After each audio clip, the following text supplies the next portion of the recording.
In this video, I'll demonstrate how to configure a page-based report for your custom data analysis protocol for Publish to myassays2.com. This video is part of a series, so if you'd like to know more about performing RIA analysis with myassays2.com or how to create your own RIA protocol, please see the previous videos in this series. I have opened my 4PL RIA on myassays2.com with results calculated. As discussed in the previous video in this series, we've configured a nice Excel-based report with results separated onto two separate sheets. Looking at the report options, we can see Excel and PDF. We've already formatted the Excel report, so let's recalculate using the PDF option. The default PDF output is simply the Excel report output for PDF. Opening the report and scrolling down, I can see that some of my report elements are split across pages. To improve the PDF output, we can use MyAssays Desktop's report template feature. We'll use this to better arrange the report contents as well as add a custom header. To do this, I'll open the protocol in MyAssays Desktop.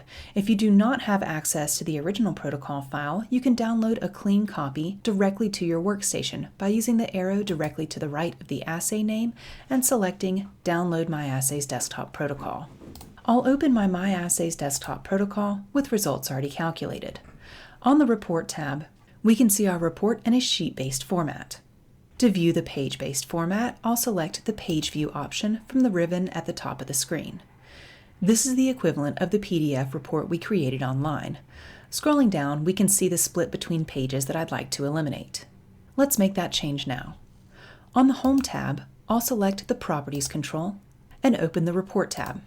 By selecting the Report option at the top of the report tree, we can add settings that apply to the report as a whole, including print scaling. Using this drop-down box, I'll select to fit all columns on one page. This will prevent the columns of any of our sample tables from splitting across pages. Now let's close the Properties control and open the Report tab again. Towards the right of the options, we can see the New Template button. Selecting this option will open our report template in Word. Now we can use the full functionality of Word to configure our report, including the use of tables, columns, headers, footers, page numbers, etc. The items surrounded by curly brackets represent each of the report elements currently contained on our page-based report.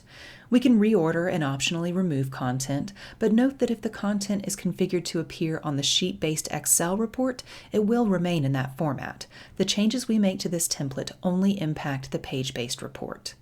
I'm going to make a couple of simple changes here, but for a more detailed walkthrough of how to format your report, please see our reporting video series. The first video is available in the link appearing on screen now or in the video description. I'd like my curve chart to appear first, followed by the curve data table, the table that contains my standard backfit information, followed by my sample table. The other standard curve fit content I'll remove from the printed report, like the fit equations, coefficients, and goodness measures. So I'll highlight the content I'd like to remove and delete those items from my report. Let's save the changes we've made so far and recalculate our results in MyAssays Desktop. Now on our report, we can see that the curve data table columns are no longer split across pages, and the additional fit detail content has been removed. If we review the sheet view and take a look at the Fit Details tab, you can see the content remains in this view. We've just elected to remove it from the PDF or printed report. Now let's add a branded header and operator signature. Back in our report template, I'll double-click at the top of the page to open my header and add two logos, one for Acme Assays and one for MyAssays. I'll resize and format these to left and right align. I'll also add the assay name in bold and center aligned 4PL RIA. You can also update the font. In this case, I'll select Tahoma. Now let's add our operator signature. I'll select Insert, Signature Line, and add the title Operator. I'll save the changes, and let's recalculate. Reviewing our report, everything looks great. We can see the addition of our header and the signature line. So I'm now ready to republish this assay back to myassays2.com. I'll save my changes and close out of the protocol. I'll log into myassays2.com and open my home page. I'll select the My Protocols tab and select to publish protocol. I'll browse for and select my protocol file